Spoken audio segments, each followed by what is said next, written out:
long does it take for all undergraduate students at William and Mary who are not already immune to get infected with the cold virus?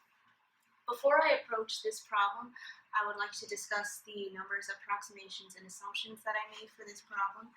As usual, we do not have any numbers for this Fermi problem, but some approximations that I researched was that it takes 3 days to spread an infection, this type of cold infection, and this was according to the U.S. National Library of Medicine. And then one person can infect up to 10 people, and this is according to the New England Journal of Medicine. And then there's about 6,000 undergraduate students here on campus, which I got from the William and Mary website. And then some assumptions that I made is that this infection will occur around December, which I found from current allergy and asthma reports. And then I'm also assuming that this disease is a type of upper respiratory infection, which I also got from current allergy and asthma reports, and that it is a type of rhinovirus, which I got from the New England Journal of Medicine. Also, I'm assuming that all the people in the undergraduate population have a similar and healthy immune system, and that their immune system isn't affected by environmental stressors such as stress or lack of sleep, which I got from an article titled Prevention and Treatment of the Common Cold. And then this last assumption that I made is an assumption that I made mostly on my own, and that is that each sick person interacts with 10 new healthy people every 3 days. So the way that I approach this problem is by sketching it out first, and I start with patient 0, which will be this person. And then, as I said, it takes 3 days for this person to infect 10 new people. So I'm going to draw 10 lines to represent 10 new people.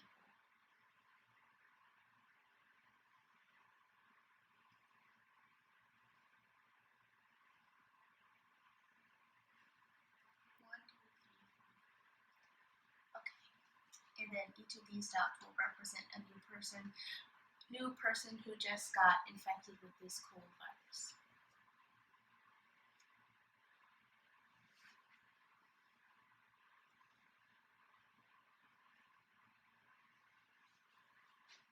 Okay, and then each of these new people, so I'll put 1 here to remember that this is 1 person, that this whole row is 10 new people.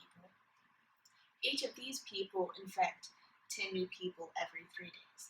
So this will be a different type of circle. It'll be an open circle to represent 10 people per circle, per open circle.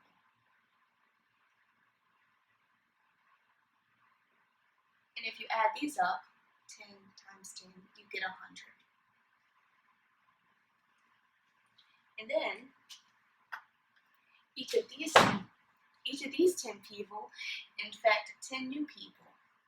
And so that's why I changed color, because it is no longer 100 for the whole row. Instead, it is as if you do 100 times 10, you get 1,000. And so this represents 1,000. And finally, keeping in mind that we're trying to reach 6,000 undergraduate students, I will stop after this magnitude, which each of these red circles represents 1,000, and when you add that up, or do 1,000 times 10, you get 10,000.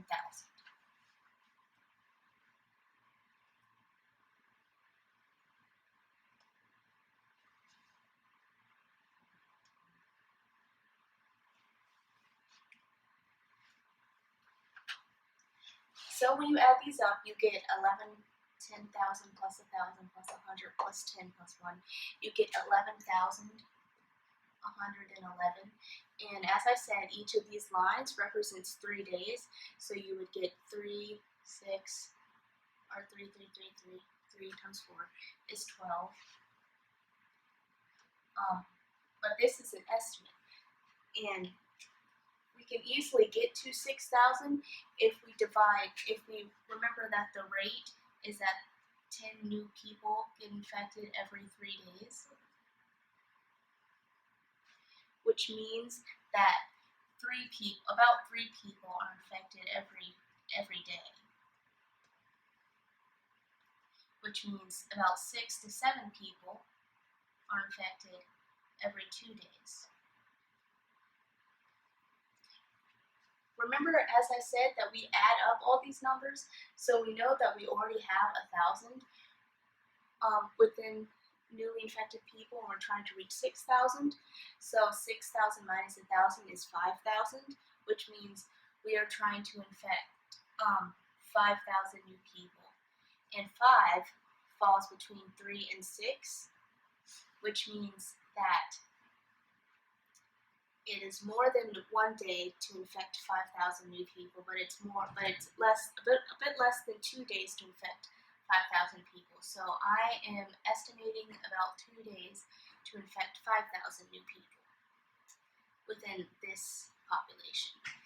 And so, saying that it's 2 days, we then add up these 3 to get 3, 6, 9, and then plus this 2 to get 11 days,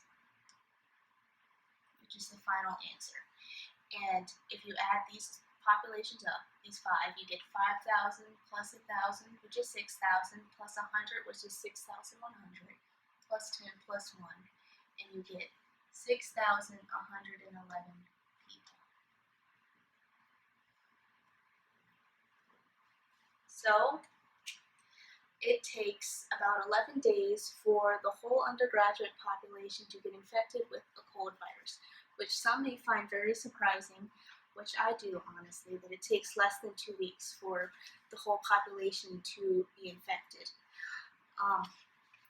One limitation that I have is making this assumption that each sick person interacts with 10 new healthy people, and I only made this assumption in order to get this kind of answer. However, this assumption will be taken into account when epidemiologists perform the same kind of conceptual problem by using SIR models, which stands for Susceptible Infectious Recovered Models, and they use this to get a more accurate answer. But I think this answer is accurate. So that is my Fermi problem.